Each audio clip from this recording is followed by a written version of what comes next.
Welcome to Raising Consciousness with me, Lou Burrows, where raising human consciousness happens. On this show, I'm joined by guests to cover a range of topics and have conversations that will raise human consciousness for current and future generations. Now, let's dive into today's show. Hi everyone, welcome back to Raising Consciousness with me, your host, Lou Burrows. And today on the show, we are joined by Brenden, who is the founder of MasterTalk, and he coaches entrepreneurs to become in the top 1% of communicators in their industry. Also, he has a popular YouTube channel that goes by the same name as MasterTalk. And we were just talking beforehand about how we first connected like years ago. And this is probably the first time that we've spoke since then. So, like, Brenden, how has things been for you? How's life? Yeah, Luke, life is great, man. It's great to be here. Yeah, I think the first time we talked, MasterTalk was just an idea. It was probably like early 2020, and I was still in my corporate gig. And, through a series of fortunate events and timing, I was able to get a lot of clients who wanted speaking with me, speaking coaching. I was like, oh, I could do this full time. And now the mission, Luke, is really to help everybody on earth become a great speaker, and I do this full time. So it's been a fun journey. What about you? How's life been on your side? Yeah, it's been good. I can't complain. I've got my health, and business is moving in the right direction. It's taking me a little bit of time to actually work out what I want to do and what my mission and purpose is. But yeah, I'm here now and focused on moving forward. So thank you for asking, my friend. Thank you for asking. I would love to start with the idea, because as you said, I think like when we first connected, it was an idea. So how has things progressed since then? Like talk me through the journey. Yeah, for sure, Luke. So a couple of things happened. The first thing was I professionalized my videos. So we hired somebody, one of my friends, to make the videos look really, really good. That's why the YouTube channel started growing really rapidly. That was the first thing that happened. The second thing that happened is I really solidified my relationship with my business partner, who really helped me get a lot of my clients.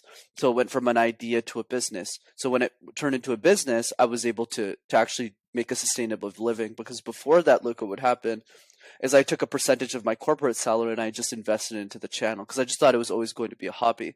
So I was like, oh, I just want to make free videos for people so that people just have access. But what I didn't realize at the time is 1% of that audience actually want my help directly, and they're willing to pay a lot of money for that. So I said, oh, look, if I have 25 or 30 of these people, I could just do this all the time and just do interviews all day and just coach all day and just focus all my time on that mission. And then the third piece was there were some lucky streaks where I got on a couple of either podcasts or platforms that I was able to leverage. So I'll give you an example with Clubhouse. If for the 90 days that Clubhouse was relevant for, it wasn't that long, but for those 90 days, I got pretty well known on Clubhouse. I think I went from like 0 to 20,000 followers in like 30 or 45 days, because we were like the first people on the platform. And because I'm a good speaker, I was able to just go on these rooms and just talk really well. So and it would funnel people to my YouTube channel. That's how I got to 10,000 subscribers, because I was stuck at like 4,000 or 5,000 for a while. Then after things grew. And then on the podcast side, I got really fortunate, Luke. Like just recently, I was a guest on Entrepreneurs on Fire by John Lee Dumas, and a lot of big shows. Honestly, it was just luck too. I just pitched them. I just sent them an email. And JLD just looked at my YouTube channel. He's like, wow, this YouTube show is really good. Yeah, I'd love to have you on the show.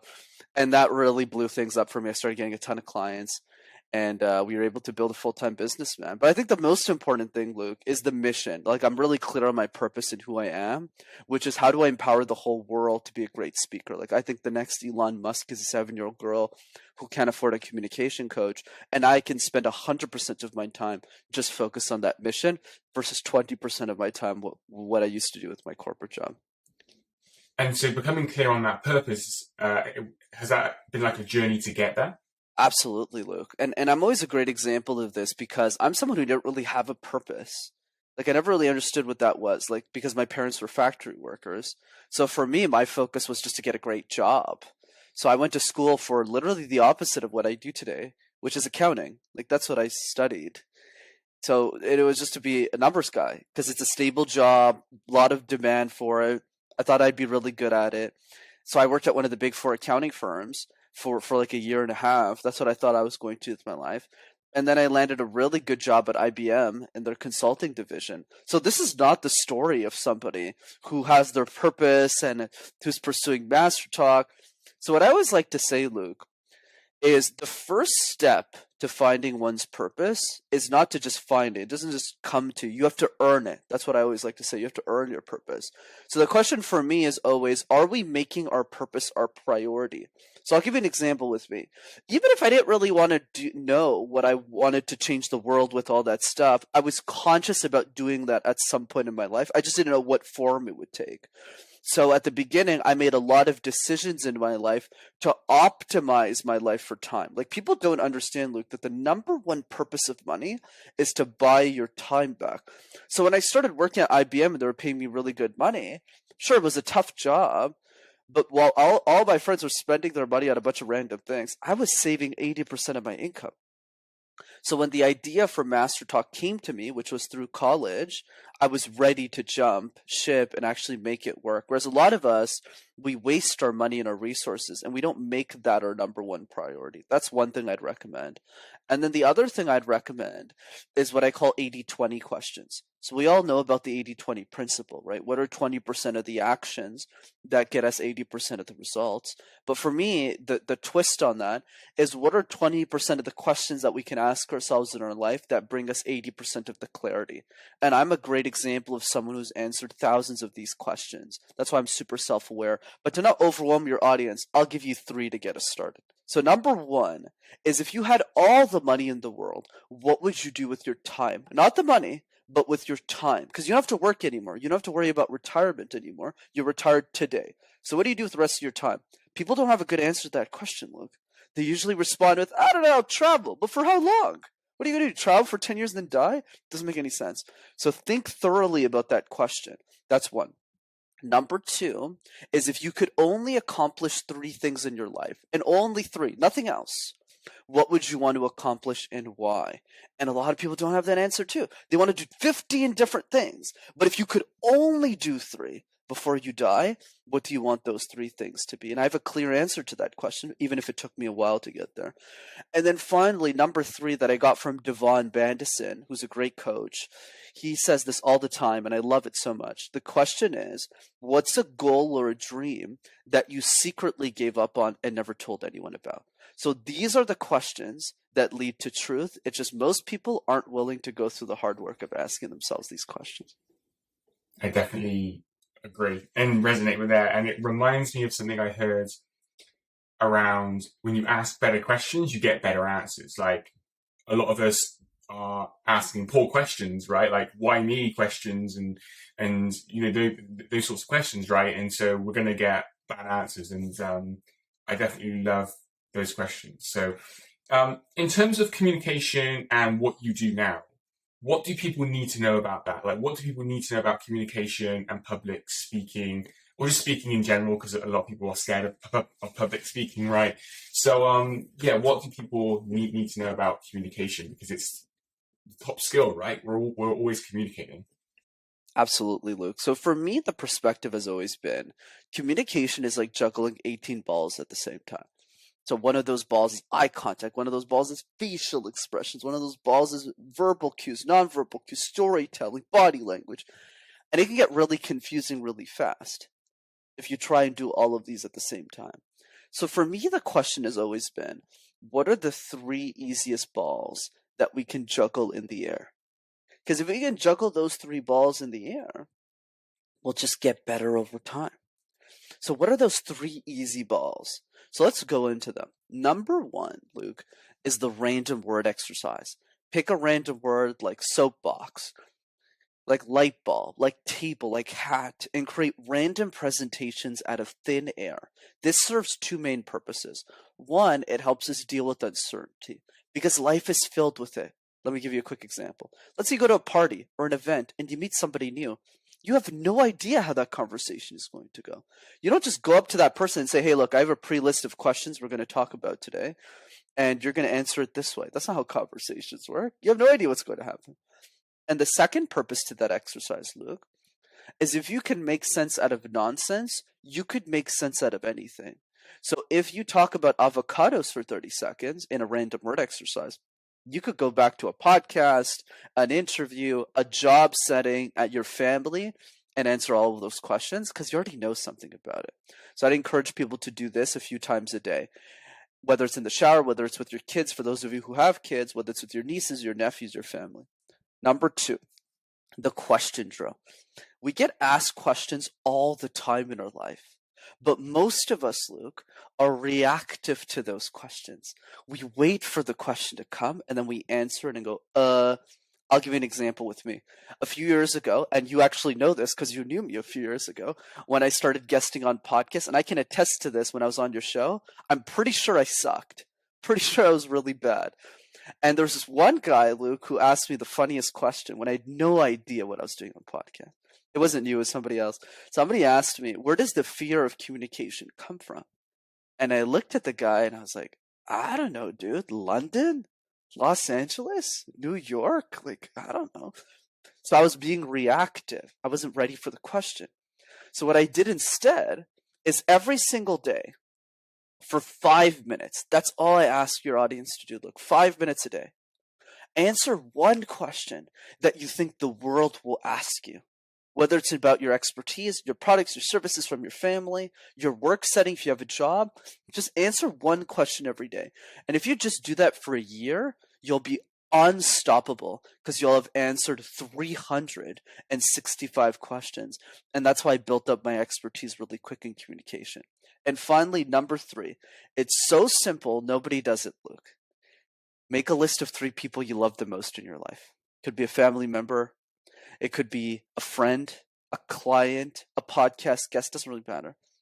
And ask yourself, when was the last time we sent them a 20-second, not a 20-minute, but a 20-second video message to just say, hey, I really appreciate everything that you're doing in your life, Luke. I love the podcast. I love that you're always in pursuit of your purpose and your potential. Keep doing the incredible work that you're doing. And we don't do that.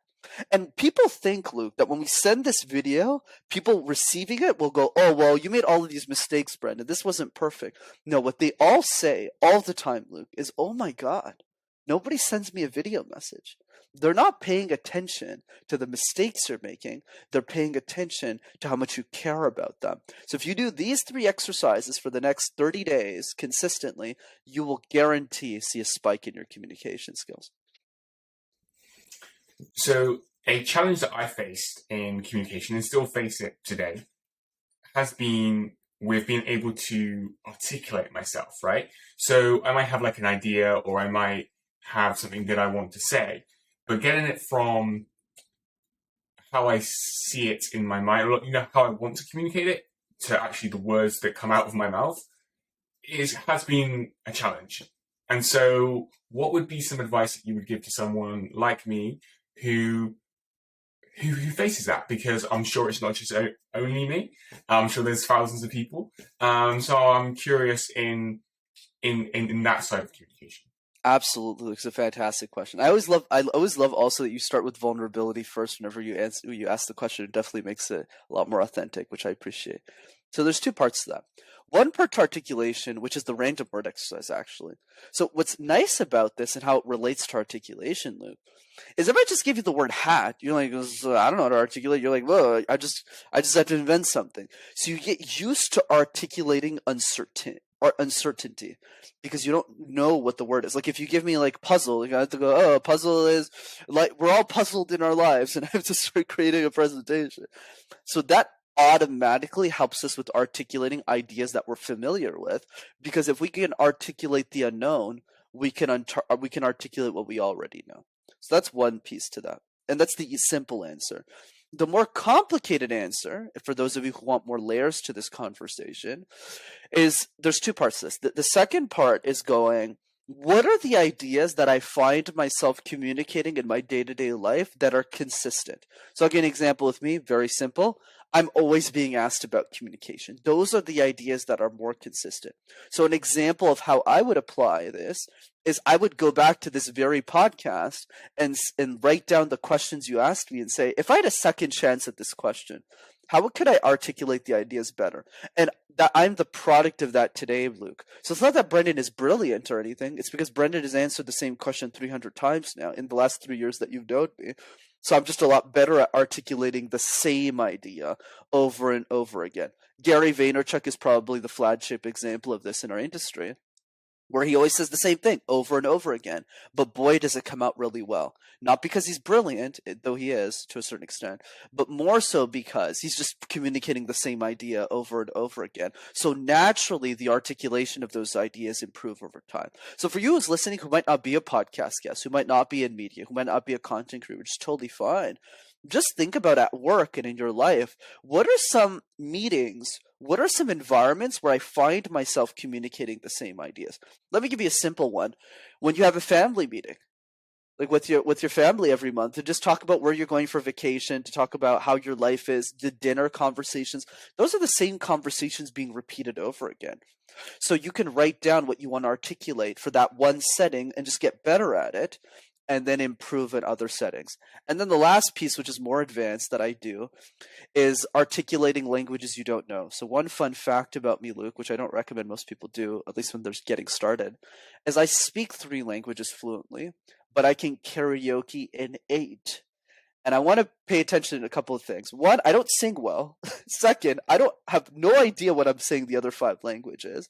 But what this does is when we're articulating words we don't understand, it forces us to focus just on the pronunciation of those words, which makes our articulation skills in general improve across the board. Fascinating.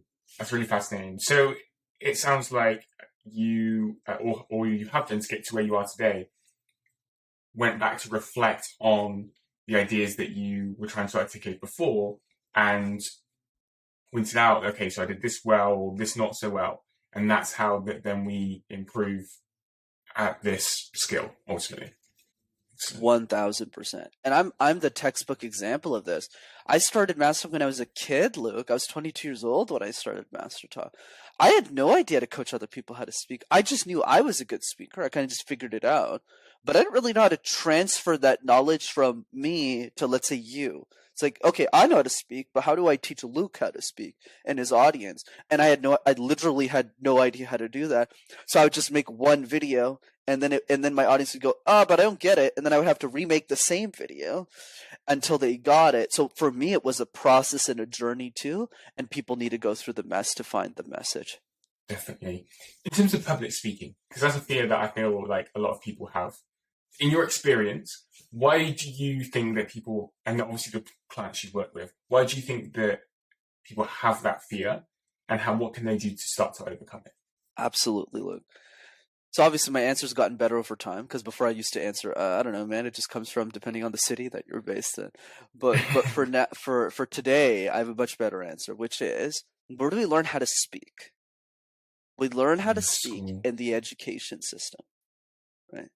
Because that's where we give all our formal presentations when we're 9, 10, 11, 12 years old. Whether you're based in the UK, whether you're based in the US, Canada, doesn't matter. This is where you learn how to speak. But here's the problem, Luke. All of those presentations have 3 fundamental challenges. Number 1, all of them are mandatory. Nobody wakes up in the morning and says, hey, Luke, you want to get breakfast and present all day? Nobody says that. So that's problem number 1. Versus like basketball, people do say that. Hey, do you want to get food and like shoot some hoops for a few hours? People say that, right? But they don't, or footy, or kick a ball for a few hours. Nobody says that about speaking. Number 2, you never present something you're passionate about. So it's never, hey, Luke, what do you care about? I see you're passionate about consciousness, you're passionate about media and podcasting. Why don't you just give a presentation about that and we'll just clap for you in school? No. That's not how this works. It's, by the way, Luke, you have to talk about Shakespeare and poetry. And then after that, Brenden, what you have to follow up with the Renaissance. And we're just sitting there like, what's a Renaissance? Like, we have no idea what's happening. But we have to present those presentations because we have no choice. And then we go to number 3, which is actually the worst of all the challenges. And it's that all of our presentations are tied to a punishment. So if you don't do a great job, not only do you not get a good grade or a pat on the back, you lose grades. You get punished for it. So we grow up believing, Luke, that communication is a chore, so it becomes one, and nobody wants to get better at doing the dishes. So that's where I believe the core issue is. Because if you go to a 5-year-old, Luke, and I believe children are some of our greatest teachers, and you give them the random word exercise, they don't look at you in judgment and go, oh my God, what will my other 6-year-old friends think of me in kindergarten? No, they don't do that at all. They just go, oh, bacon is something my mom makes for my breakfast, and I really like it, and it's really tasty. They just go for it, right? They just go for it. In the same way that when we're babies, when we sit down and we can't walk, we don't think to ourselves, man, I really hope I don't disappoint my mother right now. No, we just get up. We just get up until we figure it out. But we lose that along the way. So for me, the cure to communication fear is not necessarily trying to get rid of it, but rather seeing it as a dichotomy, a relationship that we manage, kind of like a boxing match, where one side of the ring is the fear, the other side of the ring is the message. The fear is, oh my God, I don't want to do this, I'm stressed out. And the message goes, this is important. And the goal is not to remove the fear, because everyone's scared. If Elon Musk called me today and said, I need you to coach me, I'll pay you $1 million, I'd be scared too, even if I'm coaching people how to speak. The goal is to make sure that your message is just a little bit more important than the fear, so the message knocks out the fear every time that boxing match begins. That's it. When you were talking there, and kind of obviously you gave the reasons why we have this fear, I was like, yes.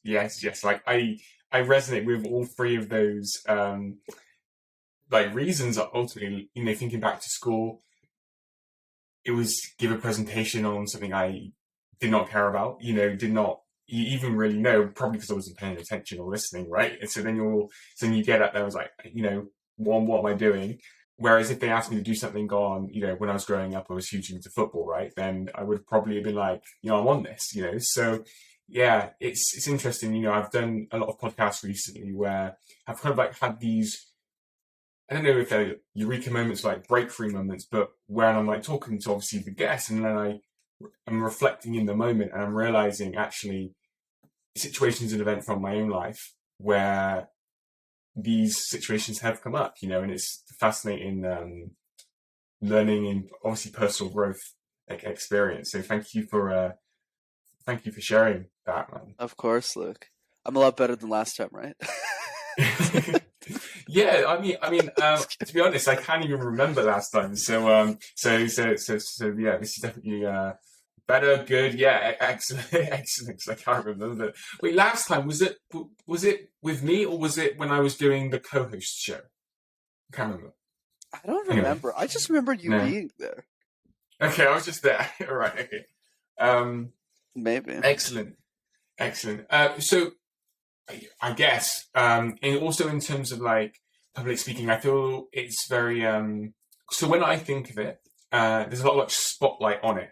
And when there's spotlight on, some people might thrive in that situation, but for me, and I'm guessing also for a lot of people, when like the spotlight is like shine, on them, they can freeze. So in that moment, what are some insights or kind of tips that you have to help people when that spotlight is on them? Because yeah, I'm an introvert, so when the spotlight's on me, I kind of run or want to run. But yeah. So yeah, we'd love to kind of get your wisdom on that one. For sure, Luke. Happy to. So for me, man, the perspective is always, because there's other coaches or professionals in my space who might say, hey, there's a breathing technique you could use. You could power pose. You could deal with the anxiety in real time. That's not my style at all, because I just don't fundamentally believe in it. For me, it's really about saying, what are we doing before that stage time begins to make it almost impossible for you to fail? Of course, there's going to be situations where you're going to mess things up. I've messed up so many presentations. And my first 50 appearances on podcasts, if not 100, were really bad too. So that's okay, right? It's a part of the journey. Nobody's perfect the first time. But besides that, it's about saying, what have I actually done to prepare myself for this moment so that I'm giving myself the best chance? And let me give you a simple example of this. And the reason I mention this example is because literally 100% of everyone I've worked with in my career were not doing these three things before without me helping them or forcing them to do it. Actually, forcing is actually the better example here, which is the 3 exercises we talked about before. The random word exercise the question drill, and the video message. Here's the problem, Luke, with everyone listening to the podcast. I always like to call out. Everyone's writing the tips down, which is great. It's such a good thing to do. It's retention. Wow, Luke brought on this crazy kook who's sharing a lot of communication advice. It's really good around speaking and the random word. So, wow, so brilliant. Video message. I never thought about sending that to my sister. And question drills. Whoa, like answering my question. But the problem is, nobody does it. When the podcast episode ends, they don't do the most important thing, which is ball 4. The best way to speak is to speak. You can listen to me and you talk all day, but the way that we get better is by saying, are we booking 15 minutes in our calendar every single day to do those 3 exercises? So let's go back to that presentation setting you drove, Luke, and watch how these exercises help us. Let's start with the random word exercise.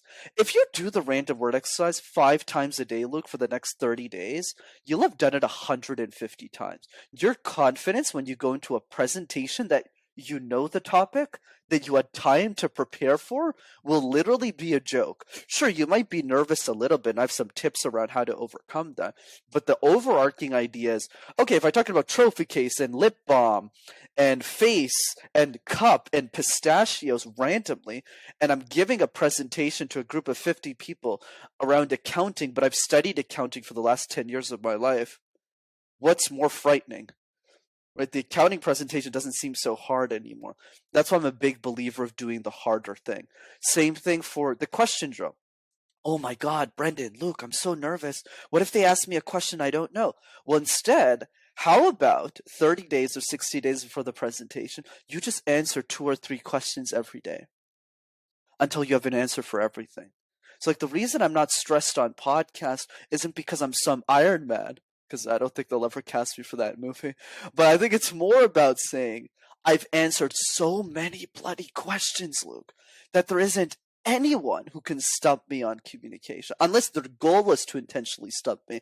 But if the goal is not to intentionally stump me, they won't ask me a question that I won't be ready for. So when I got on some of the bigger shows and they started asking me really tough questions around communication that even I hadn't considered. Like one question I remember getting, Luke, was, and you can't even predict this, is how do we balance the energy of being exciting like Tony Robbins with the corporate boardroom? Because you can't always be exciting. I was like, that's true. That's a fair point. But because I practiced the question drill, I had a really good answer for it, which was extreme to the means. You practice the extreme and you bring back the means. But if I hadn't done the prep work of doing the question drills, I would have flopped that question. Same thing with video messages. Sure, you can write that down. But if you actually sent 3 a day for 30 days, you don't have to send it on social media or anything. You don't have to make this public. It's literally just through Facebook or through WhatsApp or through Telegram. You're just sending video messages to your friends. You're going to be so good at speaking. So that would be the other piece. And then the last piece that I'll give as an additional tip, which is ball number 5, is the puzzle analogy, which is simply this. Communication is like juggling a jigsaw puzzle, where you have all of these 1,000 pieces, those toys we used to play as kids, and you're putting it together. That's what communication is. But most of us, when we work on a jigsaw puzzle in the real world, Luke, we start with the edges first because it makes sense. You pick up the corner pieces from the box. They're easier to find. They get the little edge to them. You put them all together. You work in your middle.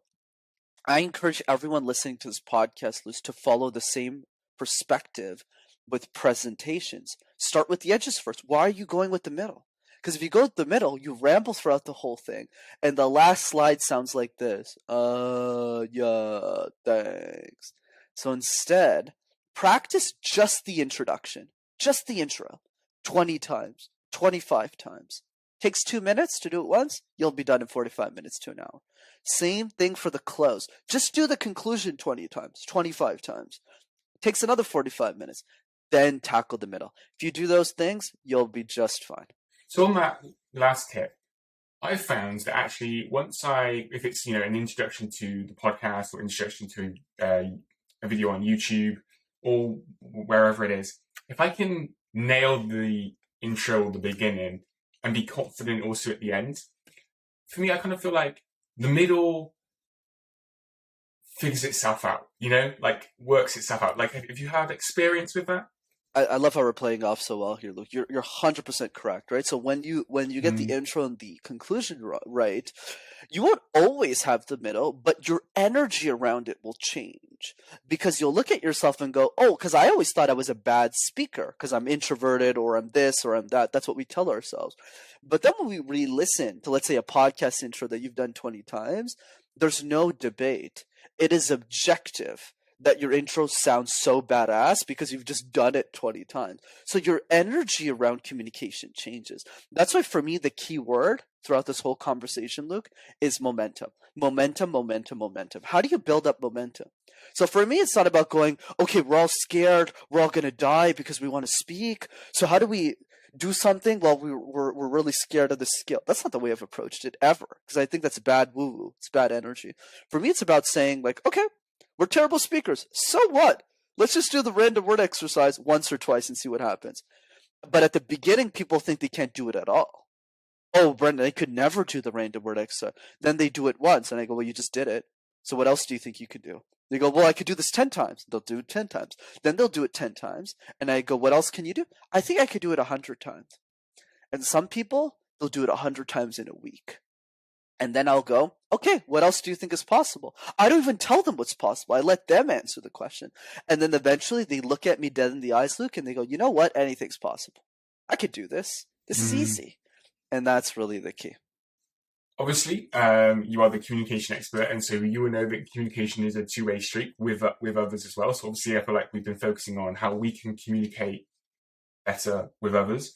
In terms of like how we, I guess, listen, like active listening and how we receive others as well. For me, that's part of the communication conversation as well. And something that I've found recently is trying to be able to like read between the lines of what people are saying or what they mean, because what people say and what they mean often tends to be different, So I would, yeah. Do you have any like wisdom on that? On like, especially in our relationships, I've been trying to be very aware of this in, family relationships, family dynamics, etc. Ultimately, to become a better version of myself. But yeah, in terms of that, what wisdom do you have to share? I mean, let me start with this, Luke. You're a much better listener than me. That's why I make a good guess, because I like rambling all the time, and you're the guy who's listening really carefully here. So I don't think you need much work on it. But for the audience, what I'll say is, here's the challenge I have with listening. The challenge is we say it's important, but there's no practical tips on how we can actually get better. So I had to invent a couple. So let me give you two. One is called questions versus statements, and then I'll teach you how to apply it literally tomorrow. It's really easy, actually. So questions versus statements just means, Luke, what is the percentage of statements versus questions that I'm communicating in any given moment of my life? So what you'll often find, Luke, is whenever we're talking, most people communicate in statements. Let me give you an example. I believe this. Well, I believe this. Well, I believe that. Well, I believe that. Versus the best communicators on the planet, which I'm not doing a great job of because I'm supposed to be the podcast guest, so I have to add value. I can't just keep asking questions. That's why this frame is a little different than if me and you were just meeting in person and having dinner together or something. Is statements versus questions. I obviously wouldn't ramble for 40 minutes. I'd rather hear what you're up to and how your life is going. So if somebody goes, I believe this, people who are great communicators often respond with, why do you believe that? Why is that important to you? And what we'll find is when we really are honest with ourselves, Luke, and we audit questions versus statements, most people listening to this podcast are either asking 0, 1, or 2 questions on a day-to-day basis to other people. So the simple advice is just ask more questions. You don't need to be a podcast host like Luke. Just go up to people and ask them a simple question like, what's the biggest lesson you learned about yourself this year? Like in 2022 or something like that. And just listen to their answers. Now let's get into a fun exercise I teach clients on how to radically improve your communication skills, your listening skills, in a way that's very fast, like you shortcut the growth. So here's what you do. You make a list of 3 people you love the most. So let's say we were best buddies. We did this with each other as an example. Let's say we both lived in London or something. We did this in person over lunch. The exercise is really simple. You book a 1-on-1, not a 2-on-1, not a 10-on-1, a 1-on-1 call with your best buddy, your growth friend, the person who's growing with you, for 45 minutes minimum, and you ask them what their top 3 goals are for this year. But for the duration of the call, you are not allowed to give advice. You're only allowed to ask questions, take notes, and restate what that person is saying. So let's do a fun example here. And we're not going to role play too much. I'll just play it out for both of us. So Sure. let's say, for example, I asked you, I said, okay, Luke, what are your top 3 goals for the year? You'll tell me what those 3 goals are. Right. Yeah. So go ahead. I'll jump in. So my top 3 goals for this year are to get to 10,000 downloads on the podcast. It's goal number 1. Goal number 2 is to become full-time within my business. So live full out because we're rebranding. And goal number 3 is so I track all my habits, and at the moment I'm at like 98% complete, and I want to get to 100%. Love that, Luke. Great job. So what I would do in this situation, let's say we were having a goals call, is I would start by restating everything I heard. So just to make sure I got that, Luke, thanks for sharing that with me. So the first goal that you had was really getting to 10,000 downloads. So that's number 1. Number 2 is going full time in what you're doing. And number 3 is tracking your habits. Right? Did I get that correctly? Yes. Awesome. And then, oh, great. Sorry, there's a little lag there, so I accidentally interrupted you there. And then what I'll do for the next 45 minutes, you don't have to answer any of these questions, Luke, or else it might overwhelm you, is then I'll just start asking you a bunch of questions, but never give you advice. So I'll say something like, did you want 10,000 for the whole show or 10,000 per episode? Habit trackers. Talk to me about what habits you're implementing right now in your life. I just want to hear more. Tell me more. Tell me more is one of the most powerful questions we can ask another human being. Which I'm not asking today, or else we'd go for probably another 60 minutes here, but you get the idea. So tell me more. And then the second piece, right? The goal is going full time. What does full time mean to you? Does that mean $50,000 a year is enough for you to go full time? Do you have kids? Obviously, I don't think you have kids, but you know what I mean? Like a mortgage, I don't want to assume, right? So you ask questions. You have a dog that you're providing for. And I say nothing. I just ask questions. But from the receiver's perspective, even if you're never giving advice, it's so valuable, and I'll prove it right now. All of the questions I just asked you, Luke, has anyone asked you all of these questions any time in the last 12 months? No. Exactly. No. And that is the gift that we can give our network, and it doesn't cost us $1. And it makes us better listeners. So that's the practical tip. Do a goals call, 1-on-1. Don't give advice, just ask questions. I love that. The questions we ask, I'm just trying to think how to pose this question, my friend, because I think for me, I tend to be, I guess, that person who's curious by nature, you know?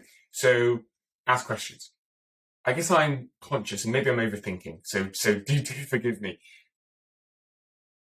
If the person on the receiving end, so for example, if it's like a why question, so let's say somebody does something, and I'm curious to find out why they've done that, and I go up to them and say, so like, why did you do that? What was going through your mind at the time, etc., etc.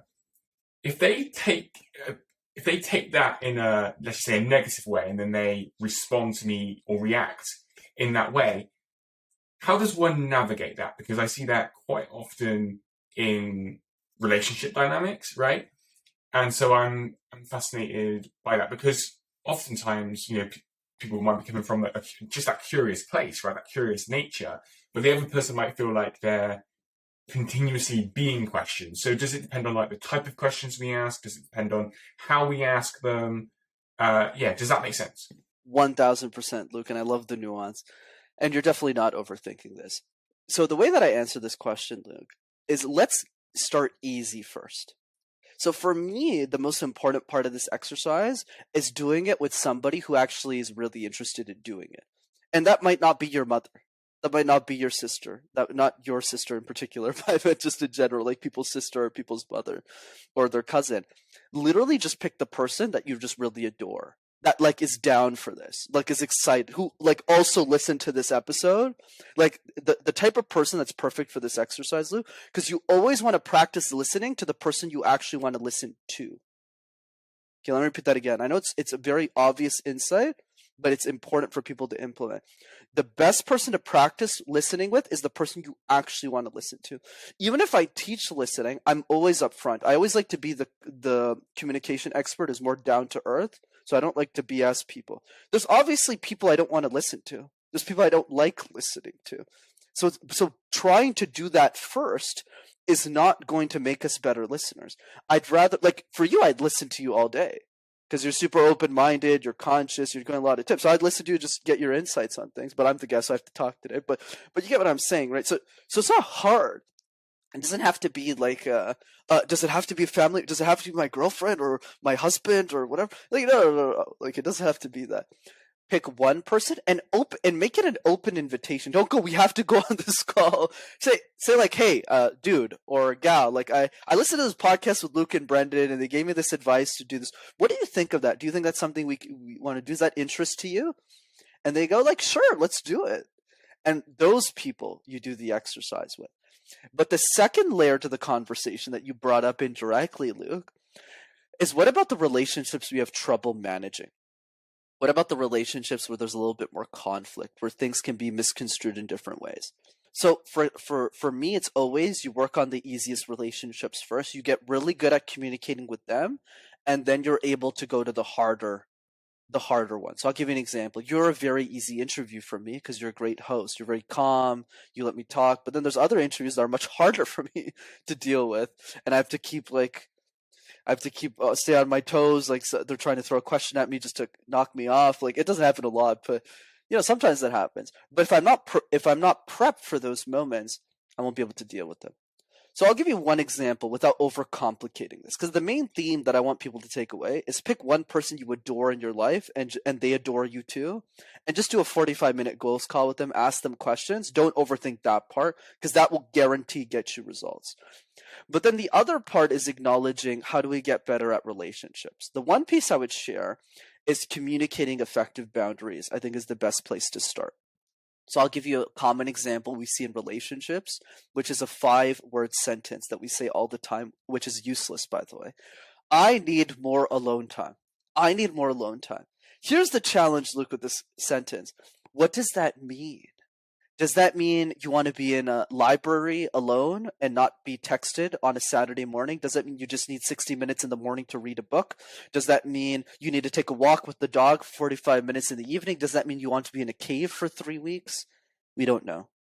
So if we don't clarify that, the partner assumes that you want more alone time because you don't love them anymore, because you want to distance them. That's the stories we invent as human beings if we don't clarify. So a good example of that is to say, hey, babe, or family member, I would really appreciate an hour in the morning to just read a book and calm my mind and have that alone time because it helps me show up better for our family. Is there any way in which you can help me support me in that goal and that boundary? And that, you always get a yes because people understand why. It's asked in a really nice way with very calm vocal tones. And then the last piece to that exercise is you start with easy first. So don't go to let's switch countries, okay? We can worry about those later. You start with, hey, could I have an hour to read a book? But then the last step to this equation, Luke, that nobody talks about in our industry is now that you've respected one of my boundaries, what can I do for you? What's one boundary that you like that I can help you with? And that's where the reciprocation begins. I love that. It's different to what you were sharing there, but there's a book I read, and I think it was a Dale Carnegie book, the book of seven. Yep. You're talking about the 7 daily habits. Oh, sorry. Go on. Sorry, I interrupted you. No, sorry. It's just because you're laggy. I accidentally interrupted you. So you were talking about the 7 daily habits of effective people by Stephen Covey. Maybe it's that one. I don't know. It's either that one or a Dale Carnegie book. One of them. I've got it in friends on and the influence bookshelf. people. Maybe it's that one. Yeah, that one actually. I think. But there was like I think there was like a beginning of a sentence. There was like, to start, like, if you want someone to maybe do something for you, I think you start it off by saying, if I, like, and then would you type of thing, because then it demonstrates that what you're willing to give. And I'm sharing that with everyone because it just reminded me of what you were saying there. Because we obviously don't want to be just like taking from people like all the time. You know, what I need, what I need, what I need. You know, we're experiencing this life together with our friends, with our family, etc. And so it's about creating those win-win situations and relationships, right? Absolutely. Right. It's all about what can we do for other people. But I think the Mm. big piece is when we choose to do the goals call, when we choose to respect other people's boundaries, like for those of you who are nervous about bringing up your own boundary, you don't even have to do that. You can just go up to somebody that you love and say, hey, I listened to this in this podcast. What's one boundary that I can help you with? So you don't even talk about your boundaries if you're uncomfortable with that conversation. What's something easy? And Mm. then your partner will just go, oh, I just like having 15 minutes in the morning with the hot tea, just to clear my mind, not be bothered or anything, or talked to for the first 15 minutes. You're like, yeah, sure, that's easy. And then they go, oh, well, what about you? And then the conversation begins. Brenden, man, like, thank you so much. I want to be respectful of your time. We're approaching an hour. So thank you so much for all of the wisdom and tips and everything that you shared. If you could leave one message with our audience today, what would that message be? Absolutely, Luke. Thanks for having me on. It's such a pleasure. The last message is a question. And the question is simply this, my friend. How would your life change if you became an exceptional communicator? You know, a lot of us, when we think of communication, Luke, we focus on the fear. We focus on the anxiety. We focus on the stress. So we're not excited about working on our communication. Whereas for me, it's always been about how would your life change if you became a great speaker? Because if that question is something you thought of a little bit more, it would not just improve your salary or your bottom line, but more importantly, the quality of your life. Because communication is so much more than getting an extra paycheck or being a podcast guest or even a host. It's the way we talk to our family. It's the way that we raise our children. It's the way that we order food at a restaurant. It's the way that we make new friends. And once we get better at communication, it improves every interaction that we'll have with people for the rest of our lives. So yes, I encourage and implore people to answer that question for themselves. Amazing. Thank you so much for today. I've taken a ton of notes, but obviously, as you mentioned beforehand, it's about action, right? Like doing the exercises and stuff. So I'm very conscious of that. In the few minutes that we have left, where can people find you online if they want to learn more about your work, what you do, and yeah, connect with you? For sure, look, absolutely. So 2 ways to keep in touch. The first one is definitely the YouTube channel. Just go to MasterTalk in one word. You'll have access to hundreds of free videos on how to speak. And then the second way to keep in touch is to jump onto one of my free communication workshops over Zoom that I deliver live. So if you want to jump on those, you'll see me apply all of the tips that we talked about today on a 90-minute Zoom call. We do it every 2 weeks for the community. It's absolutely free, and you can jump on that at rockstarcommunicator.com. Amazing. I think I'm signing up or something for one in February, or was it March? I think, because we were speaking on LinkedIn. So yeah, I'm looking forward to probably Feb. I think so. Feb. Yeah. Okay. Cool. Awesome. Amazing. Yeah. Thank you so much. I appreciate your time, your wisdom. It's been fascinating, and yeah, hopefully we can get to do this again sometime. Absolutely, such a pleasure. Excellent. Well, guys, I will include all of Brendan's links down below in the description, so definitely check those out. And I will be back next week for another episode. Have a great one. And for more after today's show, be sure to head on over to raisingconsciousness.show to get all of the show notes, transcriptions, videos for each episode, and a hell of a lot more. And if you got value from this episode, found it insightful, or learned a thing or two, please leave a review where you can let everyone know that this show is worth checking out. I appreciate you so much. You'll be hearing from me in the next episode.